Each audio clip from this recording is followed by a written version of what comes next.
Bienvenue dans cette nouvelle vidéo, je m'appelle Thomas, je suis formateur, je suis créateur du thème Full Stack et aujourd'hui je vais te montrer dans cette vidéo comment tu vas créer ta propre section personnalisée qui intègre une vidéo YouTube à l'intérieur.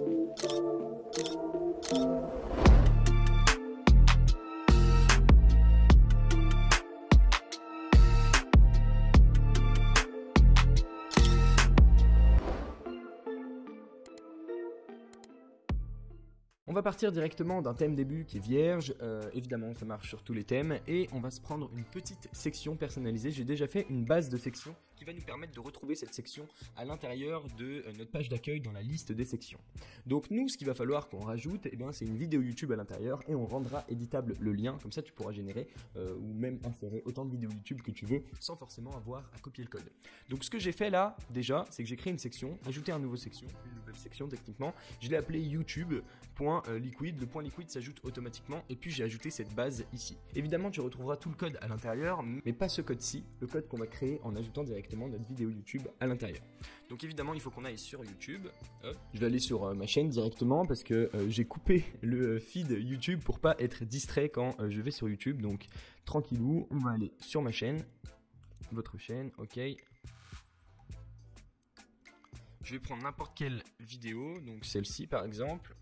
Hop, vitesse de lecture, donc ok, peut-être qu'il faut que je clique sur la vidéo, donc on va prendre celle-ci. Ok, on va aller dans partager, et puis je vais choisir intégrer. Donc là, il va nous donner un morceau de code, on le prend, et maintenant on n'a plus besoin de ça.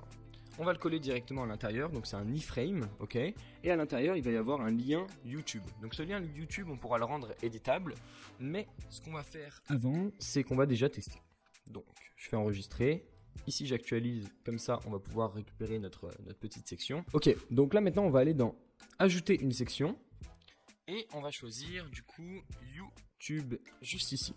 Ok, on fait sélectionner et techniquement notre vidéo YouTube va apparaître. Ce n'est pas le cas. Voyons pourquoi. Ok, en fait c'était juste le temps de chargement. Donc c'est bon, notre vidéo YouTube est intégrée. On va tester ça.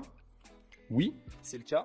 Et donc maintenant, on pourrait mettre un composant au-dessus qui va la centrer par exemple. Donc là, on pourrait l'entourer directement d'une div qui aura une classe centre. Ça. On va éviter les caractères spéciaux. Et je vais fermer cette div. Ok, dans cette div, je vais mettre du CSS. Enfin, du coup, directement sur la classe centre-moi ça. Style. Hop. Je vais fermer ça.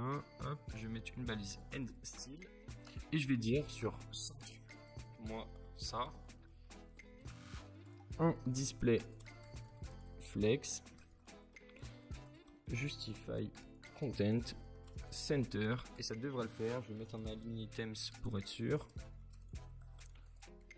On save, on actualise et on teste. Donc là je vais enregistrer, sinon hop, la section sera plus présente. Et c'est bon, notre section est centrée. Ok, maintenant qu'on sait que ça marche, on va pouvoir ajouter par exemple un titre au-dessus et surtout rendre éditable le contenu de la vidéo à l'intérieur.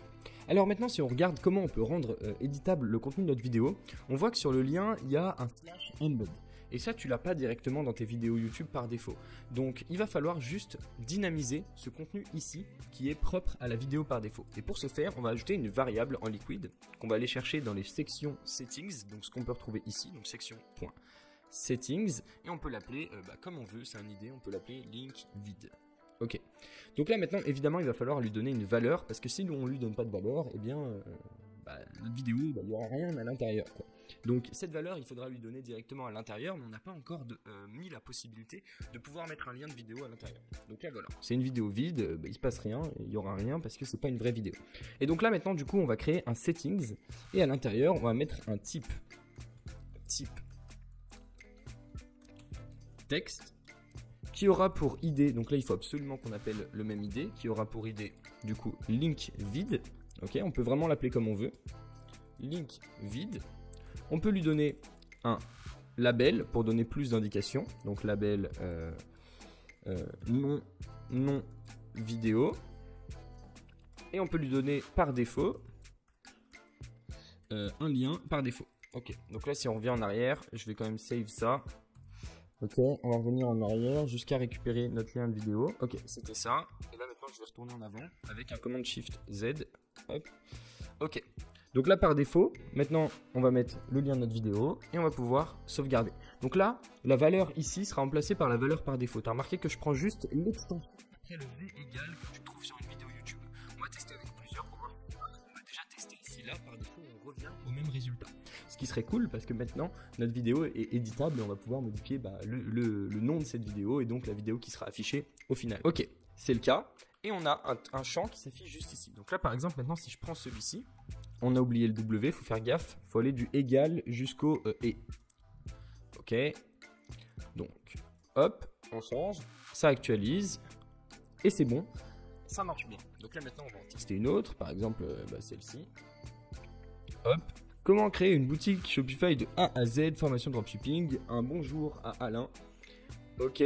Alors, je prends sa vidéo juste ici, V égale, hop, et on change ça. Et là, normalement, on va avoir la vidéo d'Alain qui s'affiche directement, nous, sur notre boutique. Donc peut-être qu'on doit enregistrer. Mais bon, techniquement, c'est le même résultat, c'était juste pour tester avec plusieurs vidéos. Hop, et c'est bon, on a bien la vidéo d'Alain qui s'affiche directement, nous, sur notre boutique Shopify.